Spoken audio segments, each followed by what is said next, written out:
Hi, I'm Debbie, and welcome to Divine Destiny with Debbie. Today we're reading for February 18th, 19th, and 20th, Friday, Saturday, and Sunday. Welcome to Pisces season. Now, Pisces season is a time, this is the 12th astrological sign of the year. We are ready then to start our new astrological year in Aries. We have Jupiter going in and out of Pisces and Aries. So Jupiter should and could make, if you have anything to do with Pisces, any of your rising, ascending, your moon, your Venus, your Mars in Pisces, this should provide a largesse, a gifting to you. And then Aries, if you have any of those in your signs, in your natal charts, this will then get things moving for you. But even if you don't, Pisces is getting the stage set. With Jupiter in Pisces getting the stage set, Jupiter in Aries, as it moves into that, moves things along and gets it implemented. Okay, now anyway, you know that this is the weekend, so I'm going to use all the Radley Valentine cards for the weekend readings. And remember, this is just the introduction, though there's a lot to still unpack with this. This is the introduction that will be seen on all the signs. Go down to the timestamp, and you can get to your individual sign. I'd like it if you watch the introduction at least once. Okay, I'm going to use my Radley Valentine, my Angel Tarot cards for the main message. I'm going to pull one from my Archangel Tarot cards, and I'm going to, let's see if I have room in here, I'm going to pull one from my Guardian Angel Tarot cards. Now, for the introduction, and then also to my Emily Anderson Crystal deck, I will pull one. Now, for the introduction, I'm going to use my Waite Rider Tarot cards, and I will pull one from my John Holland Psychic Tarot and Oracle cards. Now, okay, a lot of cards today, a lot of messages. I have talked about February, the 2s, the 20th, the 22nd.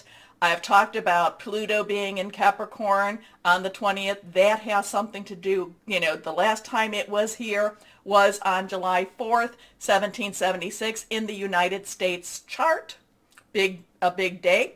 Also, too, I did mention about Neptune, and Neptune would be on the 22nd at 22 degrees, and it is also in Pisces. And I'm like, what is this all about here? I said it's been a while since it has been in this aspect or in this degree. So I did find an article, and I will post the article. Well, first of all, let's go to Pisces. Pisces we will enter Pisces season at 11:43 a.m. Eastern Standard Time on February 18th. So happy birthday, Pisces.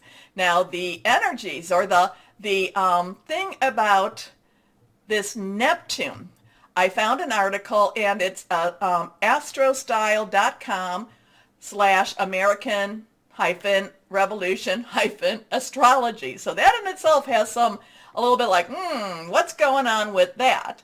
So there's some major transit going on, the Neptune one and the Pluto one. It does talk about this. America's Pluto return, secrets revealed, transformation ahead. Then we go to the Neptune Fourth turning. The last time on February 18th, it will begin its trek through the 22nd degree Pisces, but it gets there on the 22nd. The last time Neptune was there, it was in the late 1850s for the United States again, and it was a precursor to a very rough time in our history.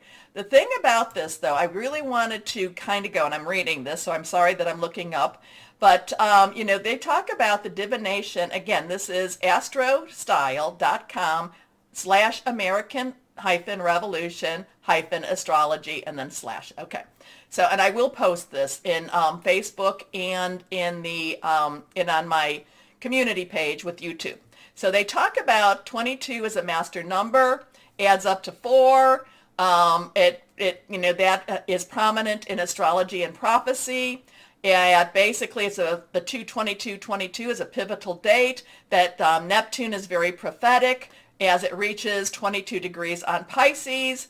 So that it's clear that the numbers hold a message. In other traditions, 22 is also prevalent. There are 22 major arcanas in tarot, which there are, 22 letters in the Hebrew alphabet.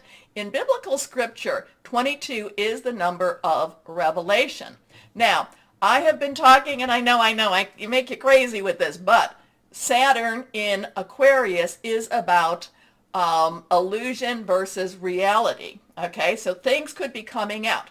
Now, the one thing is, even though Pluto in Capricorn, ooh, scary, scary. Neptune, 22 degrees in Pisces, scary, scary.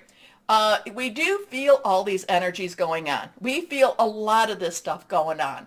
And, to the point that we want to just kind of break it out ourselves. The thing we really need to remember is when, at least with Pluto, when Pluto was in Capricorn, that was back in 1776, and that was in Cancer. Okay, it was not in Pisces. Okay, so even though it's got a lot of energy, it's not where it was back in 1776. Now with Neptune, well, it sounds like Neptune was there. I didn't really research this, but we have to remember that the other planetary aspects were not in the same places.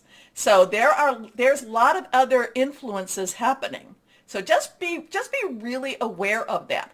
Now, on the other hand, it may be a good time for me to get some extra candy, maybe some Good and Plenty's, I don't know, M&Ms, just to stock up on that candy, just to kind of forget the toilet paper. I'm going for the comfort foods. But everything is very, very intense. And the other thing about the Pluto thing, I know the thing, we did not have in 1776 this Leo full moon. This is an extremely powerful full moon. Leo is not necessarily being encumbered by any other type of energies going around, except there's this one that I'm not quite sure what it's all about. There was an article on it. I will post that also. But it doesn't have the major energies. This is pure Leo, pure sun energy, pure let's get this out, let's roar type of energy. So even though these times seem weird, it doesn't necessarily mean that it's hopeless. And in fact, it's never hopeless. I wouldn't be here if things were hopeless.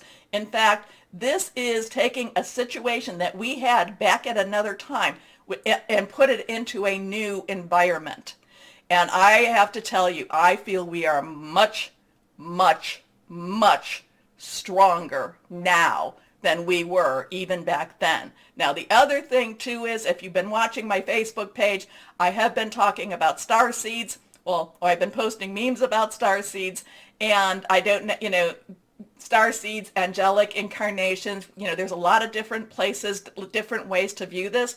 We are stronger now because there was one meme, and I was like, oh my gosh, this really connects, that said there were over 200 million souls incarnated for this time. So we've got a lot of strength going. We've got a lot of people that connect going, and again, I have been telling you that you would not be on this channel watching me if we did not connect our lights together. Okay, this is why I'm always telling you to stay shining. Okay, keep shining, stay shining. We need to stay positive because there's dark energy out there. And I'm not talking about the shadow energy. I'm not talking about looking to see, those deep secrets inside ourselves. I'm talking about there is opposing energy that tries to come and tries to dim our lights. We need to stay shining. We need to stay very, very bright. And there's many of us that we just need to join together and, let things, we counterbalance a lot. We were, many of us were chosen for this time. Okay, anyway, let's see. Oh, and you know what? With higher power, all things are possible. Okay, so let me tell you too, and I kind of jumped into my big thing with this because it was really on my heart. And yes, do I think there's going to be more? I think dark energy will be more exposed as we go forward. And because it's more exposed, we need to shine our light. We need to have that sun shining on it so that it can be seen. Okay? Okay. Whoever, whatever, this is just what's going on in this world or in this universe energy. Now, remember, when I am getting my cards, my prayer, what I do is I pray, meditate, and infuse all the decks with Reiki energy. But remember, take what you like. This is a general reading. It may or may not resonate. Take what you like, leave the rest. I'm an intuitive channeler. I open myself to higher power. My job is just to deliver the message. That's it. I know that I went a little bit more on that 222, but there's a lot of energy with that. There's a lot of power with those numbers. And like I said, we are here for a reason. And I've also said that, we must be doing something right. We got the devil so uptight. So just keep reaching out to your higher power. Okay, let's see what we've got. Anything that is reversed is a stronger energy. And let's see what we've got here for the weekend. Okay, so now we have 5. 5 has changes. Changes positive, changes negative. We also have the swords. Swords is our air energy. Air energy is our Aquarius. We're leaving Aquarius energy, but we still have a strong Aquarius, or we're leaving Aquarius season, but we still have a strong Aquarius energy going on. That's Saturn in Aquarius, very strong, and I think other things too. So positive, negative, change, either one. This is also about hearing news. This is also about making plans, okay? Now, the thing about this is the one that I'm always looking at and thinking like, this is sneaky snake. This one is trying to undercut the others. Now, there were five swords. We only see 2 people, and it does look like he's leaving the 2 swords, but he is taking the other 3. So, and there is, even though the sky is blue, there is also some gray clouds above. Again, these are people that I would say trusted this person to watch and guide, and guard whatever they were leaving behind. But again, I think this is sneaky snake. So we just need to be careful and be watchful for the sneaky snake energy. Next card is, I love this one. Every time I say, is henny penny, is the sky falling down? And then it's like, we're going to have a great time here. So this is the 3 of Cups. Cups is our Cancer, Pisces, and Scorpio energy. It is fluid. It is very emotional energy. It's very spiritual energy. I love this energy because this is celebration. This is saying, no matter what's going on, no matter what's happening, we've got our 3, we can rejoice, we can celebrate, we can raise our cups to the heavens and just know that everything will be okay. Now, 3s in itself has a lot of power to it. You say something 3 times, you do something 3 times. There's a lot of extra power in that. We are on the other side of the full moon when this, for this time period, that full moon being the 16th. So this is, again, speak this out, speak it out, speak it out. Anyway, so there is celebration. Sneaky snake, but celebration. And now we have another 3 again. And this has a very interesting energy too. This is the 3 of Wands. So this, wands or rods, this would be our fire energy, our Aries, Leo, or Sagittarius energy. Passionate, burning, very, very determined energy. Again, that 3. This is looking at the situation. This is looking to see what it is needs to be done and what it is that we can conquer. So in a way, this has also, because 3 is also creative and celebratory energy, this has this very much this, okay, let's look at this before we start. Let's make, we go back to this, even though it's the sneaky snake energy, we need to make our plans. But the 3 of fire, the 3 of rods, wands, has actually a very positive energy with this. Things are being revealed. We're seeing what needs to be done. We're seeing our next steps. We're seeing where we're going to be going. So this, weekend, it does have a very positive, it does have a very, like lift up your cup, lift up your cup, lift up your voices. Again, we do need to watch out for sneaky snake, okay? But again, we need to watch. There is hope. That's the thing about all of this. Like I said, all of these things, Neptune, and, they're the other planets, the other signs of the heavens, they weren't where they were back at that time, okay? So with the 3 of rods, 3 of wands, it does look, there is possibilities. There is things that could be very, very positive again, positive possibilities. Okay, so let's go on. John Holland. I love that. I love our ladies. I love our ladies dancing. I love, raising voices. I love them celebrating. Okay, let's go on here and see what we've got. We're just going to pull the 1. We have a 7. Okay, so 7 is a divine energy. 7, it's a divine number. It is a divine umbrella. It is, there's a lot of victorious energy with this. And this just talks about patience.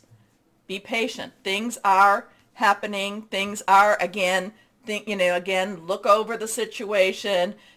This person is also very calm during this time. This person isn't really being rushed or anything. And 7 here with John Holland is talking about be patient and plan. Okay, but the main thing is be patient. So like I said, like in the beginning, this is what astrologically things are going on. I will post those forms, those articles.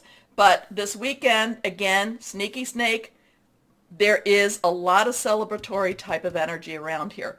And, again, so the one energy we did not talk about, and I will talk about that now, is our earth energy, which is Pentacles, which would be Capricorn, Taurus, and Virgo. And of course, a lot of Capricorn stuff going on right now. That is our earth energy. That's very tangible energy. That's your money energy, your job energy, your work energy. Also, it is your home energy too. So now I won't really go into that too much as we go into our readings. But right now, be patient during this weekend. Okay, be patient. It is a time to watch. It is a time to wait. It could be a time to plan. I don't know about that, but it's a time to be patient. Okay? Okay. So, did I tell you everything I needed to tell you? One other thing. Oh, please, well, 2 other things. Please take a moment to like, share, subscribe, and click on the bell for notifications. And if you are, I get a lot of people telling me that they've done that. If you're not getting notifications, which I get a lot of people telling me that too, unclick the bell and re-click it again. Okay? So that would be very helpful. Anyway, too, the other thing I wanted to say is the court cards. All of the court cards have an underlying energy. Page's underlying energy is earth. Knight's is fire. Queen is water. And King is air. So we'll take that out as we go through with our readings, which should start now.